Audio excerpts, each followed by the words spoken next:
자, 오늘이 이제 아마겟돈 전쟁을 지난번부터 계속 화요일부터 계속 이제 다뤘죠, 그죠? 오늘 이제 이 7대접 재앙의 6번째와 7번째 내용으로 해서 오늘을 끝내도록 하겠습니다.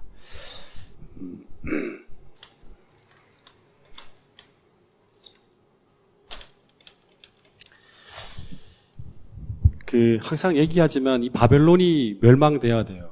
이 바벨론은 하나님을 반대하는 사단의 연합체죠. 그죠? 이게 무너져야지만 재림이 오는데, 예수님이 재림하시는데, 재림의 길이 열리고. 근데 6번째 재앙에서부터 바벨론이 이제 멸망이 시작됩니다. 그래서 이 6번째 재앙이 선악의 대격돌이 벌어지는 전쟁이 벌어집니다.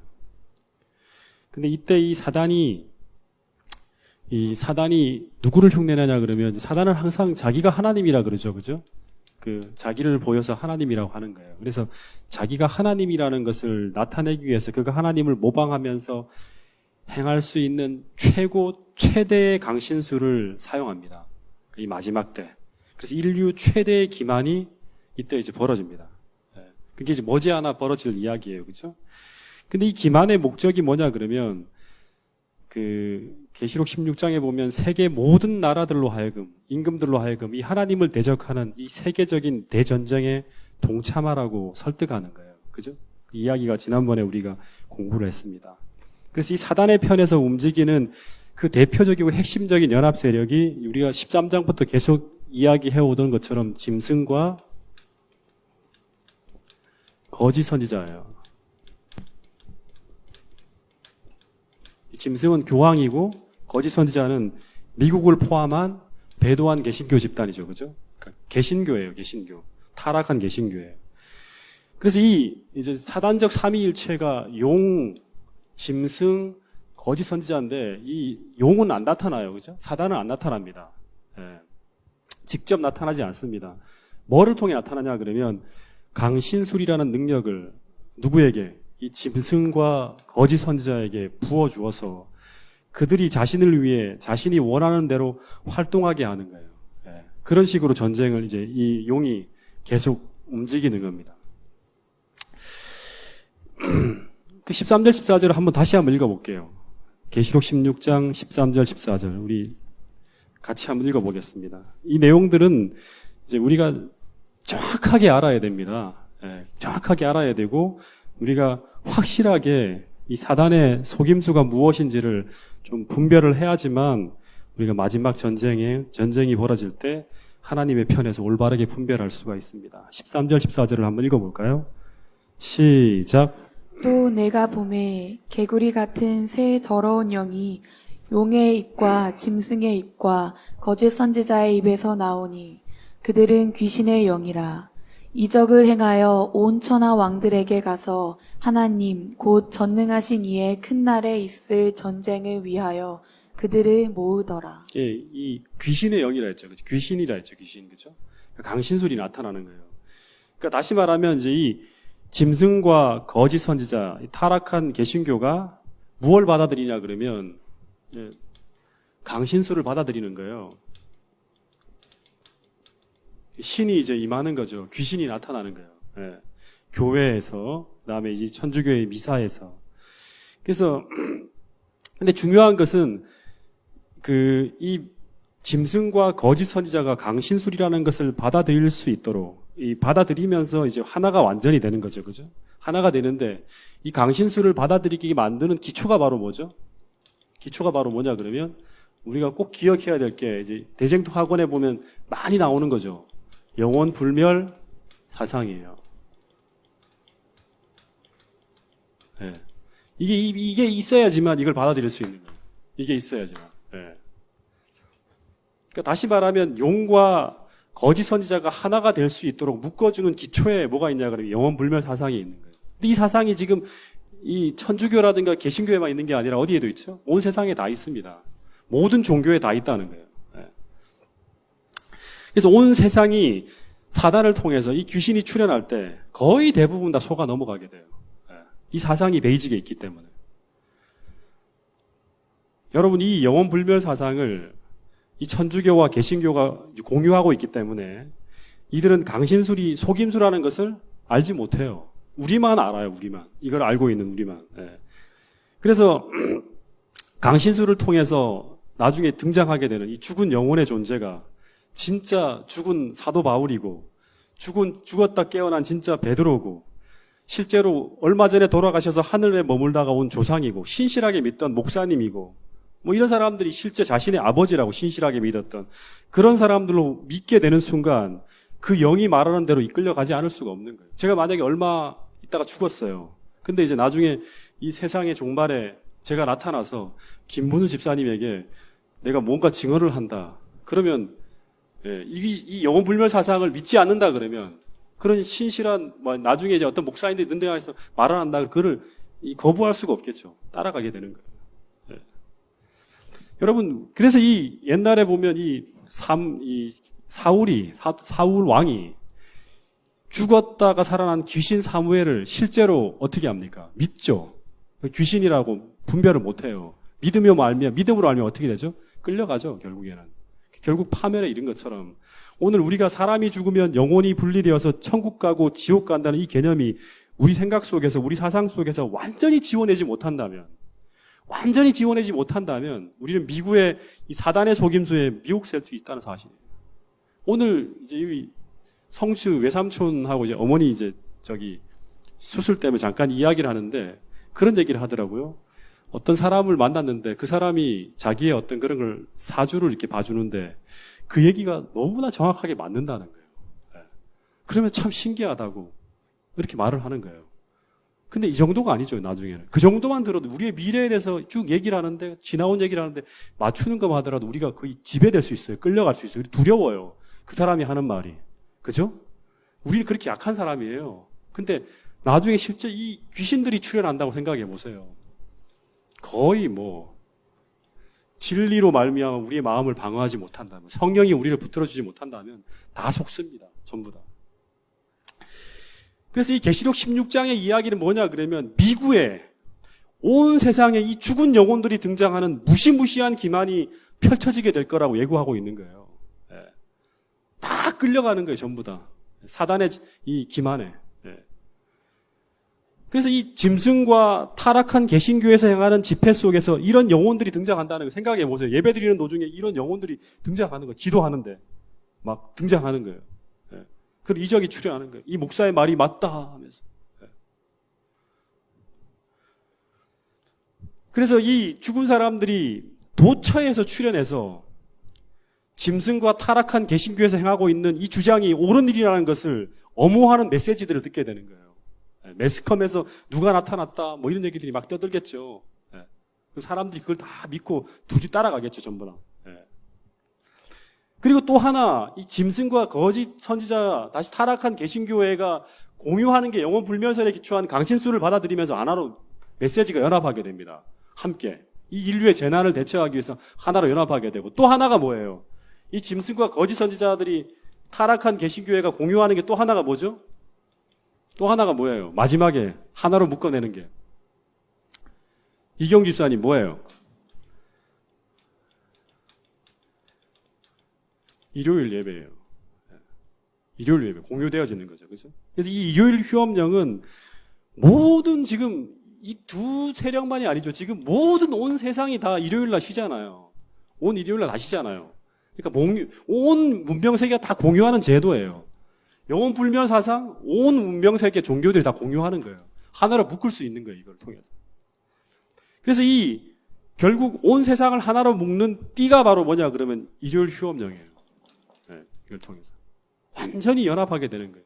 그리고 그렇게 연합하는 것이 인류 공존을 위한 하나의 그 방법이다라고 종교가 통합하고 세상이 화목하게 되고 유토피아를 이루어가는 부분에서 하나로 연합해야 되는 굉장히 중요한 고리들로 이제 사람들에게 이제 세상에 하게 되겠죠.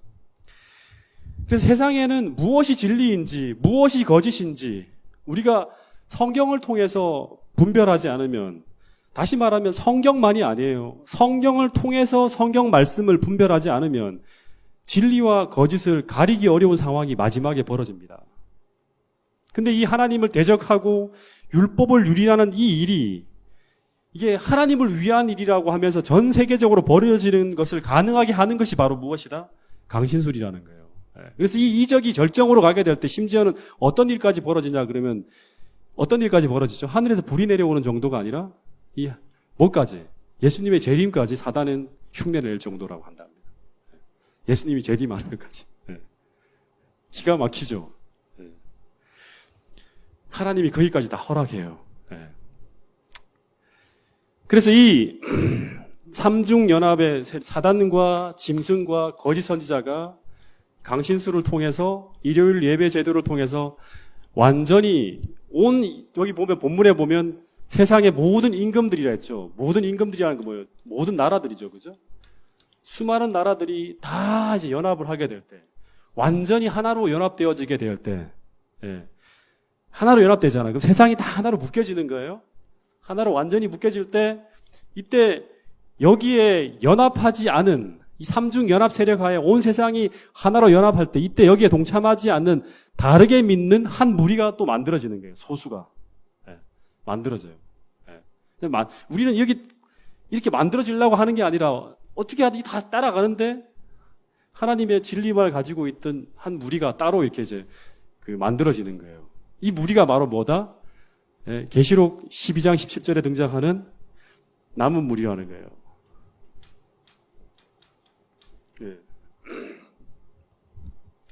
그래서 이들을 향해서 이 삼중연합체가, 이 거대한 세상의 세력이 이들을 향해서 종교적, 정치적 박해와 공격을 자행하는 일이 벌어지는데, 싸우는 거죠, 이렇게. 이 둘이 이제 싸우는 거죠, 이렇게. 싸우는데, 이 싸움이 벌어졌는데, 이 싸움을 뭐라 그런다? 아마겟돈 전쟁이라고 그러는 거예요. 아마겟돈 전쟁이라고 그러는 거예요, 전쟁. 그래서 여러분, 이 아마겟돈 전쟁은요, 창세기 3장 15절, 우리가 구일한 집사님, 이제 최근에 우리 집사님들 같이 공부했는데, 이 창세기 3장 15절에 이 선언된 선악의 대쟁투, 다시 말하면, 하나님을 믿는, 하나님을 따르는 무리와, 그 다음에 하나님을 반대하는 이 두 무리로 나눠질 것을 예언했죠. 그죠? 그 무리가 아니면 두 무리 사이에는 원수가 되는 거, 싸움이 벌어진다 했어요. 그죠? 그 싸움이 벌어진다는 그 싸움에 최종적 종말을 구하는 이 마지막 최후의 전쟁이 바로 뭐냐 그러면 이 두 무리로 완전히 나눠져 싸우는 이 전쟁이 바로 뭐냐 그러면 아마겟돈 전쟁이에요. 그 전쟁의 끝이에요. 이거는 지난주에 화요일날 공부했던 것처럼 영적인 전쟁이기도 하지만 또 하나는 실제적인 전쟁이에요. 아시겠습니까?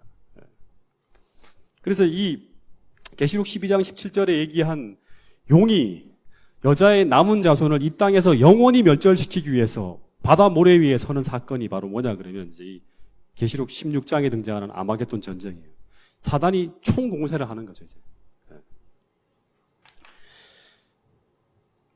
그래서 이 16절에 온갖 악령들과 정치 권력과 세상의 모든 힘이 히브리어로 아마겟돈, 하르마겟돈이라 하는 곳으로 이제 다 모여들게 돼서 거기서 선악의 최대 전쟁이지만 또 한편으로는 논쟁이죠. 컨트로버시. 전 논쟁이 펼쳐지는데 누가 참 하나님을 믿는 사람이, 누가 진리를 믿는 무리인가? 이 소수인가? 아니면 다수인가? 다수가 믿는 이 사람들인가? 이제 뭐 그 싸움이 벌어지는 거예요. 근데 이때 이제 용과 짐승과 거짓 선지자들은 이제 이 세상의 모든 무리들은 합의해서 어떤 결론을 내리냐면 이건 대쟁도 학원에 있는 얘기예요. 어떤 결론을 내리냐 그러면 독한 헌대가 지금 나고 있죠, 세상에. 그죠? 강과 바다가 다 피로 변하고 태양이 뜨거워지고 모든 세상이 다 재난이 이제 벌어지는 거예요. 근데 이 모든 세상의 재난의 원인이 바로 무엇이다? 하나님을 올바르게 경배하고 있지 않은 이 이단의 무리 때문이라고 결론을 지어요. 그리고 그들이 주장하는 이 뒷받침이 다 뭐다? 강신술로 다 이게 입증이 돼요. 이렇게 믿지 않는 무리들이 등장하게 되면 결국 계속 재난은 끝이 없이 벌어질 것이라고. 이거 뭐 다 뒤집어 씌우는 거죠.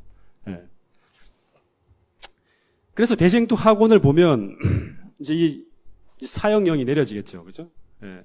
고난을 면치 못할 것이고 하나님 백성들이 박해와 고통과 궁핍과 그 고난을 견뎌야 되는 그런 시기가 찾아온다고 합니다. 이것을 가지고 뭐라 그런다? 이제 아마겟돈 전쟁이 벌어지면서 하나님 백성들이 이 세상의 모든 어떤 이 권력으로 말미암아 탄압과 핍박과 고통과 궁핍을 견뎌야 하는 이 시기가 찾아오는데 이것이 바로 뭐다? 일명 야곱의 환란이라 그러는 거예요.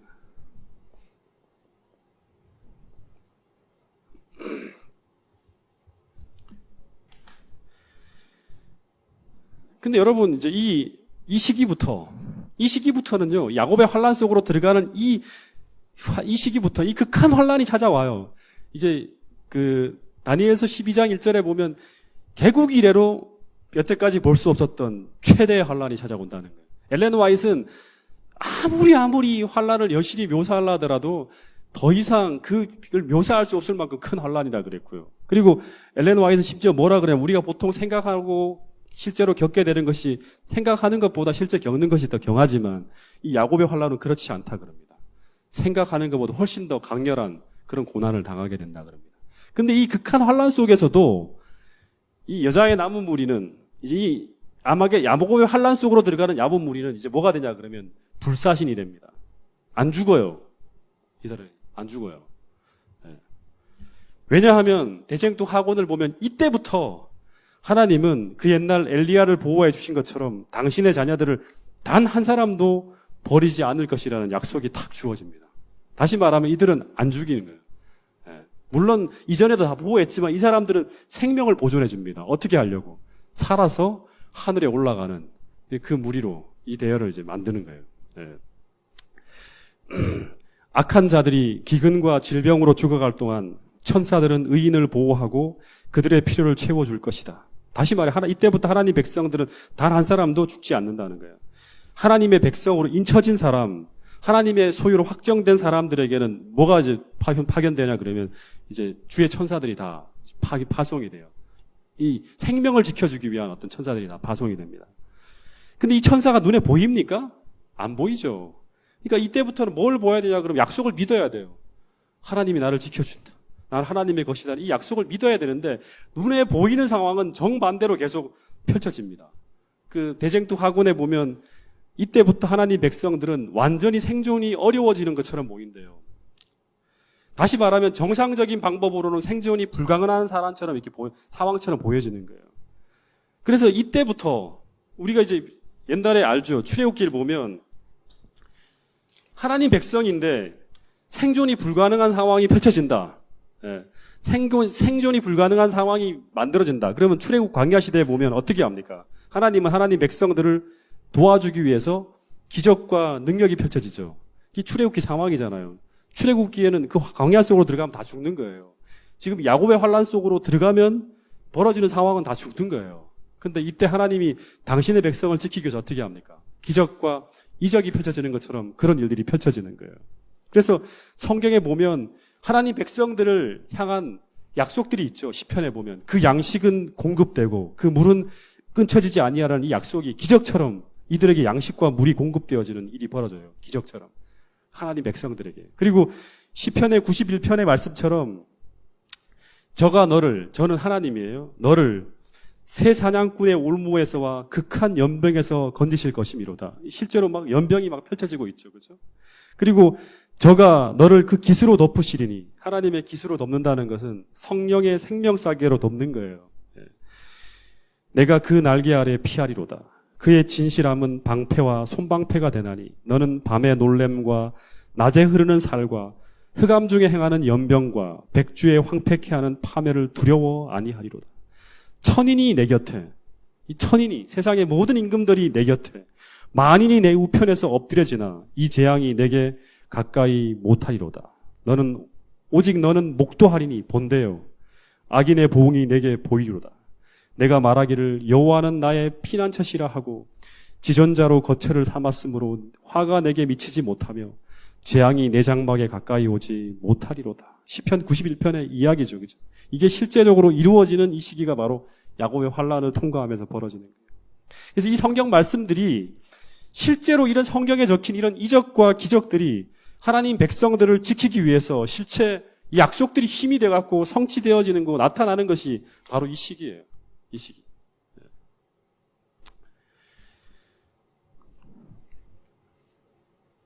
근데 눈에 보이는 상황은 어떤 상황이라고요? 눈에는 안 보이죠. 이 천사들이 안 보입니다.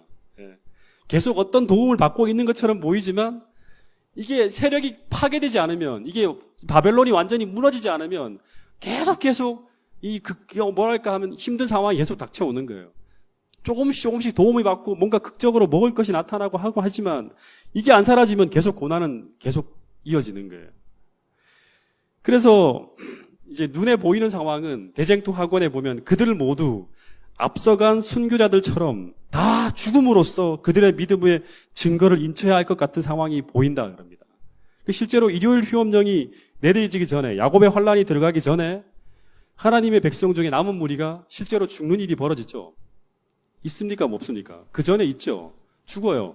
하나님께서 실제로 그 연약한 자를, 다시 말하면 하나님 백성들 중에서도 이렇게 이 야곱의 환란을 통과하기 어려운 사람들을 미리 잠재우시는 일이 벌어져요. 이게 이제 요셉의 환란이에요.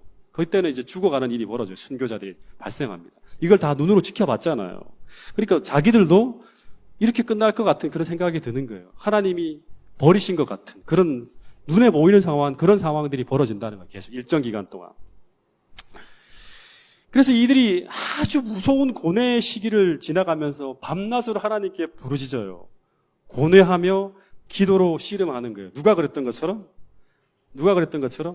이 야곱이 그랬던 것처럼. 그리고 야곱의 환란이라는 거예요. 예.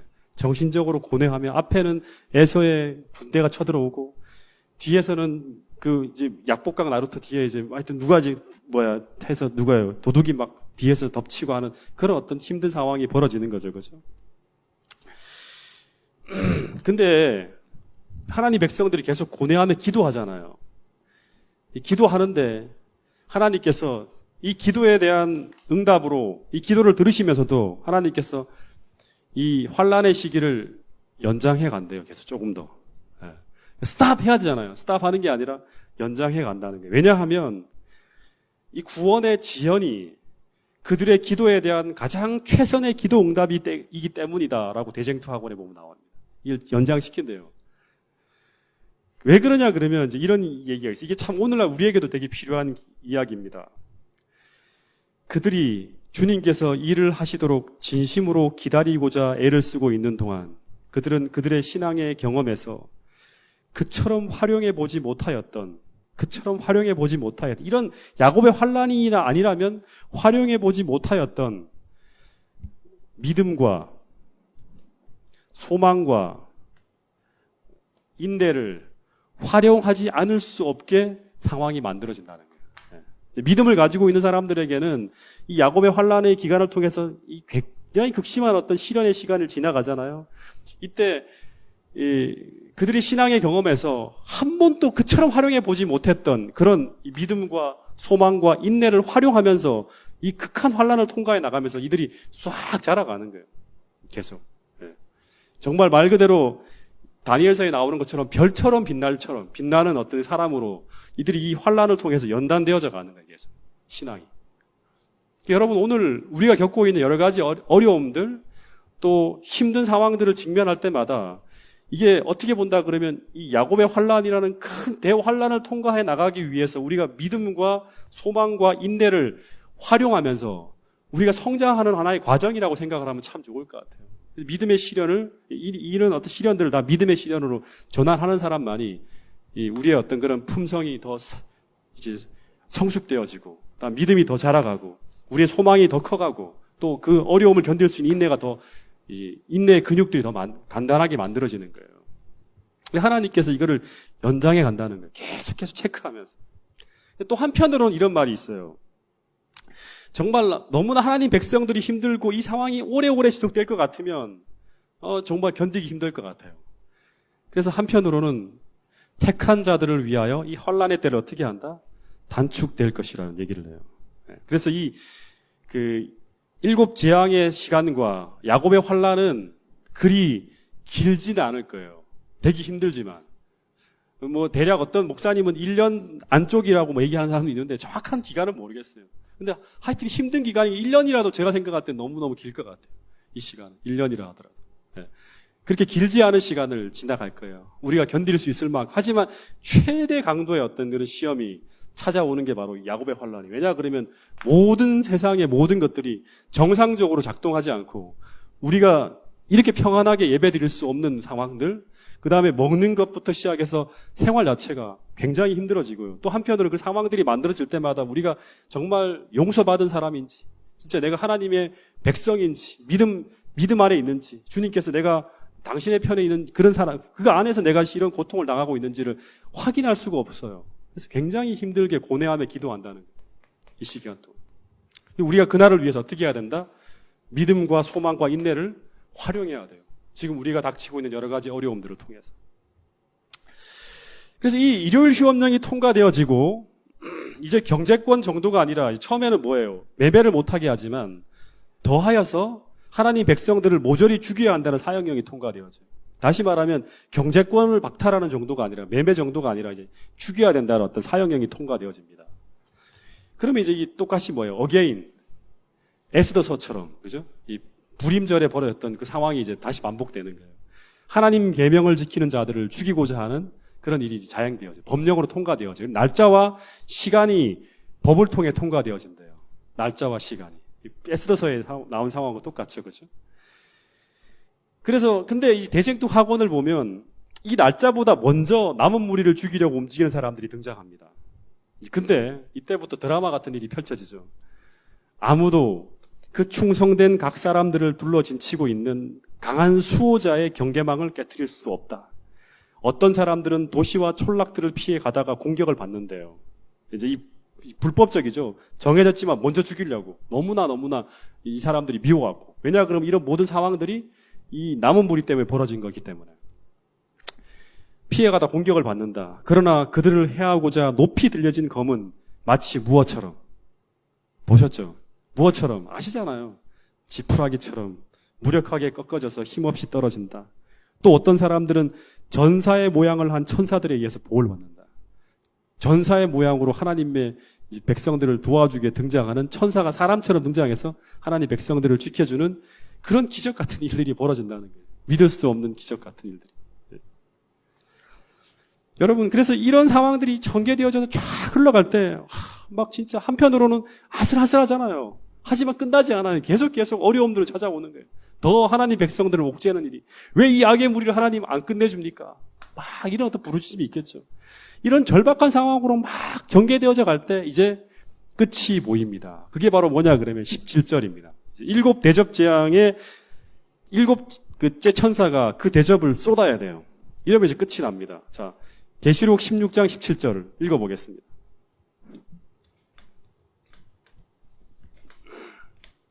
계시록 16장 17절 같이 한번 읽어보겠습니다. 시작. 일곱째 천사가 그 대접을 공중에 쏟음에 큰 음성이 성전에서 보좌로부터 나서 이르되 되었다 하시니. 네, 다 되었다. 이게 뭐예요? 다 이루었다. 어디서 나오는 말이죠? 십자가에서. 그때 한 번 나오고 그 다음에 또 한 번 이제 다 이루었다는 말이 나와요. 다 이루었다. 다시 말하면 다 이루었다는 건 뭐예요? 이 남은 무리가 하나님께서 원하시고 바라시는 온 우주 앞에 전시물로 등장할 만큼 그 믿음의 증거를 확실하게 보이는 그 장면이 나타나게 될 때 하나님께서 이제 스탑 하는 거예요. 스탑 하면서 다 이루었다는 말씀을 하시는 거예요. 이게 어디서 나온다? 하나님 보좌에서, 성전에 있는 하나님 보좌에서 나온다는 거예요. 여러분, 보좌가 보면 하나님의 보좌도 있고 또 어떤 보좌가 있죠? 사단의 보좌도 나옵니다. 계시록에 보면 계시록 2장 13절에 보면 사단의 위, 사단의 보좌도 있어요. 그리고 또 하나가 계시록 16장 10절에 보면 짐승의 보좌도 나오는 거예요. 그러니까 다시 말하면 하나님의 보좌와 사단의 보좌와 짐승의 보좌가 서로 어떻게 돼요? 대립되어적인 개념으로 나오는 거예요. 계시록에 보면. 보좌라는 건 뭐예요? 주권적 권위와 통치를 의미하는 거예요. 사단이 자기의 보좌를 계속 높이면서 세상을 자기 멋대로 전개해 가려고 계속 뭔가를 만들어 가지만 결국에는 뭐예요? 하나님의 이 한 소리에 의해서 모든 것이 다 이제 하나님 뜻대로 다시 방향이 바뀌는 걸 볼 수 있어요. 그죠? 근데 이 다 이루었는데 다 이루었다 하면서 어떤 일이 벌어지냐 그러면 17절부터 21절까지 자, 한번 읽어보겠습니다. 17절부터 21절까지 시작. 일곱째 천사가 그 대접을 공중에 쏟음에 큰 음성이 성전에서 보좌로부터 나서 이르되 되었다 하시니 번개와 음성들과 우레소리가 있고 또 큰 지진이 있어 얼마나 큰지 사람이 땅에 있어 온 이래로 이같이 큰 지진이 없었더라. 큰 성이 세 갈래로 갈라지고 만국의 성들도 무너지니 큰 성 바벨론이 하나님 앞에 기억하신 바 되어 그의 맹렬한 진노의 포도주 잔을 받음에 각 섬도 없어지고 산악도 간데 없더라. 또 무게가 한 달란트나 되는 큰 우박이 하늘로부터 사람들에게 내림에 사람들이 그 우박의 재앙 때문에 하나님을 비방하니 그 재앙이 심히 크미러라. 예, 이제 이 아마게돈 전쟁은 아마 짧은 기간이 지나가게 되면 이제 하나님의 이제 개입으로 끝나요. 다시 말하면 남은 무리가 이 사람들을 향해서 무슨 전쟁을 하거나 어떤 일을 하지 않아요. 그러니까 이 아마게돈 전쟁의 끝은 누구의 개입으로? 예, 하나님이 다 되었다는 소리를 하시면서 하나님의 개입으로 끝나는 거예요. 여러분 이거를 같이 평행을 봐야 돼요. 다니엘서에 보면 다니엘서 2장에 신상이 나오죠. 신상이 계속 바뀌어가는 과정엔 사람의 힘으로 마치 바뀌어가는 것 같지만 마지막에는 어떤 식으로 하나님 나라가 이루어지죠? 사람의 손으로 말미암지 않은 손대지 않은 돌이 날아와서 신상을 치면서 이제 이 신상의 돌이 이제 신상은 온데간데없고 이 돌이 태산을 이루어서 하나님 나라를 이루는 걸 볼 수 있잖아요. 마지막에 이 하나님 나라가 이루어지는 마지막 순간, 다시 말하면 이 바벨론이 무너지는 이 순간에 이 남은 무리가 한 게 아무것도 없어요. 남은 무리는 뭘 나타낸 거예요? 계속 믿음을 증거하고 신앙대로 살려고 한 것뿐이죠. 다니엘의 세 친구들이 이 바벨론을 향해서 무슨 칼질을 하거나 혁명군을 만들거나 뭘 하지 않아요. 뭐만 합니까? 신앙 양심대로 살려고 할 뿐이에요. 근데 뭐가 무너지죠? 바벨론이 무너졌잖아요. 느부갓네살이 무릎을 꿇고 하는 것처럼. 똑같은 패턴이에요. 남은 무리가 하나님 뜻대로 살려고 하는 것 뿐인데 일정 시간이 됐을 때 하나님이 개입하시는 거예요. 예, 하나님의 개입으로 아마게돈 전쟁은 끝이 나요. 그 끝에는 먼저 하나님 보좌에서 다 되었다는 음성이 들리고 그 다음에 벌어지는 게 뭐예요? 이 음성이 들리자마자 어떤 일이 벌어지죠? 큰 지진이 터집니다. 이게 실제 지진인지 영적인 지진인지 아무것도 몰라요. 아마게돈 전쟁이 이제 영적이잖아요. 그래서 이 지진도 어떻게 보면 영적이라고 할 수 있지만 또 이게 실제라고 하는 사람들이 있어요. 그때 가서 봐야 될 거예요. 이 지진이 어떤 지진인지 모르지만 이 지진이 나면서 어떤 일이 벌어지죠? 이 지진이 나면서 큰 성이, 바벨론 성이 어떻게 됩니까? 세 갈래로 무너진다는 거예요. 세 갈래로 쫙 갈라지면서 무너져요. 그러니까 대지진이 벌어지는 거죠. 그러면서 이 지진이 얼마나 큰 지진인지 섬과 산이 자리를 옮길 정도로 다 어마어마한 지진이 나고 이 바벨론이 세 갈래로, 이 지진으로 말하면 바벨론이 세 갈래로 쫙 갈라지면서 무너진다는 얘기가 나옵니다. 근데 이 의미가 무슨 의미냐 그러면 바벨론은 사단의 왕국이잖아요. 그죠? 사단의 왕국은 지금 용과 짐승과 거짓 선지자, 다시 말하면 사단적 삼위의 연합으로 세 부분으로 연합되어 있어요. 세 부분이 하나로 연합되어 있는 거예요. 삼위일체처럼. 근데 이 일곱 번째 재앙으로 말미암아 하나님의 심판을 받을 때 다시금 이게 세 부분으로 갈라진다는 거예요. 용과 바다 짐승과 땅 짐승의 연합이 어떻게 된다? 깨어진다는 거예요. 다시 말하면 이 하나님의 일곱 번째 대접 재앙을 받으면서 그 연합이 깨어지는 거예요. 삼중연합이. 이것이 깨어질 때 모두 같이 깨어지냐 그러면 이 나라들이, 그 성경절에 보면 나라들이, 만국이 다 무너져요. 다 깨트려지는 거예요.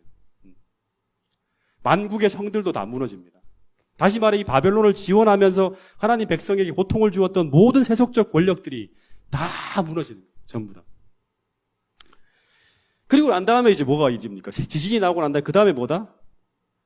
중수가 얼마나 되는 한 달란트면 100파운드가 된대요. 그러니까 어마어마하게 큰 우박이 떨어집니다. 떨어지면서 인간의 모든 세계가 다 파괴되는 거예요. 악으로 쌓아놓은 모든 건물, 모든 생명들이 다 부서지게 되는 거예요. 초토화가 되는 거죠. 그러면서 하나님 백성들이 이걸로 말미암아 이제 마지막 지진과 우박으로 말미암아 하나님의 남은 무리들이 이제 구원을 받게 되는 거예요. 다시 말해 뭐가 무너지면서 근원적으로 이 바벨론이 무너지면서 남은 무리들이 더 이상 이제 이 바벨론으로 말미암아 고통을 당하지 않게 되는 거예요. 근데 여러분 이제 한 5분 정도만 더 얘기를 할게요. 이 바벨론의 멸망은 어떻게 보면 제가 이렇게 쭉 훑어보면 여호수아 6장의 여리고 전투와 비슷한 모습을 가지고 있습니다. 쭉 한번 생각해 보세요. 여리고 전투. 여리고 성이 무너지는 것과 바벨론이 무너지는 것과 여리고 성이 무너지는 것과 비슷해요. 예. 그러니까 얘기하지만 성경의 모든 이야기들은 특별히 계시록의 이야기는 구약의 패턴을 그대로 따라가지고 온다 했죠. 여리고 전투를 보면 여호수아의 군대가 요단강을 건너고 난 다음에 여리고 성 앞에 딱 진을 펼친 후에 하나님의 명령을 따라 어떻게 그 전쟁을 수행하죠? 어떤 전략을 가지고 하나님이 여리고를 무너뜨리죠? 엿새 동안 나팔을 가지고 있는 제사장이 이스라엘 백성들과 함께 하루 한 번씩 7일 동안 나팔을 불며 돕니다. 그러니까 나팔을 불면서 맨 앞에 제사장들이 나팔을 불면서 이스라엘 백성들이 쫙 해서 하루에 한 번씩 돌아요. 나팔을 불면서 한 번 돌고 돌아오고 한 번 돌고 돌아오고 엿새 동안 나팔을 불면서 하루에 한 바퀴씩 쫙 돌다 그 다음에는 제7일에는 어떻게 한다? 제7일에는 바벨론이 무너지는 그 제7일에는 어떻게 한다? 예? 예. 하루 동안에 몇 번을 성을 7번을 돕니다. 7번을 쫙 돌아요. 그리고 7 나팔이 크게 울리면서 어떻게 됩니까? 하나님 백성들이 화살 한번 쏘지 않고 그 다음에 들어가서 백병전 한번 펼치지 않고 여리고 성이 와르르 무너지는 거예요. 똑같죠. 하나님의 능력으로 와르르 무너지는 것처럼. 그러면서 꿈에도 그리던 이집트를 떠나서 출애굽기의 완성이 되는 거예요. 이집트를 떠나서 드디어 가나안, 꿈의 하늘 가나안으로 다 들어가는 거예요. 철옹성 여리고가 무너지고 하나님 백성들이 가나안 정벌이 시작되는 거예요. 예. 근데 이 계시록을 구절을 보면 계시록 이제 이 8장부터 잘 따라왔으면 아마 이걸 이해할 거예요. 8장부터 11장까지가 뭐의 내용이죠? 이경주 집사님. 8장부터 11장까지의 내용은 무슨 내용이에요? 8장부터 무슨 내용이죠? 골든벨을 했는데 7 나팔 이야기잖아요. 7 나팔. 7 나팔 이야기가 쭉 나오는 거예요. 8장, 9장이 6번째 나팔까지 나오고 10장, 11장은 막간 장면이라 했잖아요. 그죠? 근데 이 계시록 8장부터 11장은 7 나팔이 한 시대에 한 번씩 불면서 예비적 심판이 진행됩니다. 그러다 요한계시록에 이제 들어가면 요한계시록 그래서 이 8장부터 11장까지는 어떻게 보면 여리고 성 정벌에 하루에 한 번씩 도는 것과 비슷한 패턴으로 가요. 근데 계시록 11장 18절에 보면 7번째 나팔이 울릴 때라는 말이 나와요. 계시록 11장 18절에 보면 7번째 나팔이 불릴 때 뭐가 나타나냐 그러면 19절에 법궤가 나타납니다. 법궤가 나타나고 드디어 이제 뭐냐 그러면 계시록 11장에 종말적 전투가 이제 벌어지는 거예요. 12장부터. 제가 얘기했죠. 12장부터는 완전 종말에 관한 거라고. 다시 말하면 이 종말에 관한 7번째 나팔이 바로 뭐냐 그러면 여리고성 정벌을 할 때 7번째 날에 7번 도는 거와 똑같은 내용이에요. 그 구조가.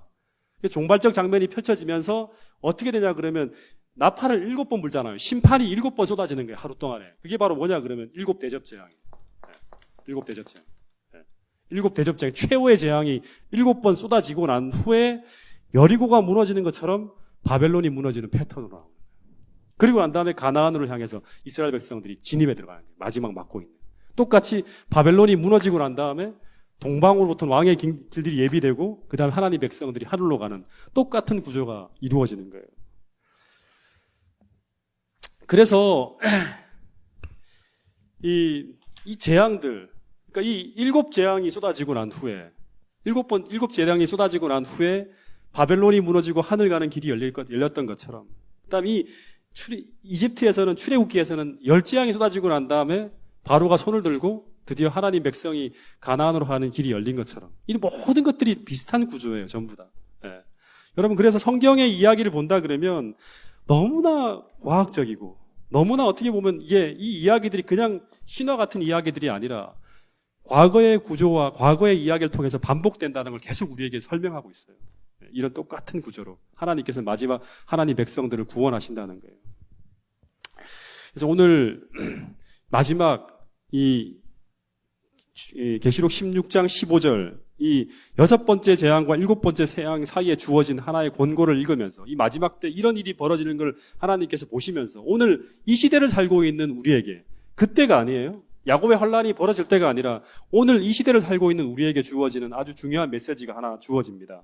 이 15절 마지막 말씀으로 한번 읽고 오늘 이야기를 좀 정리해 보도록 하겠습니다.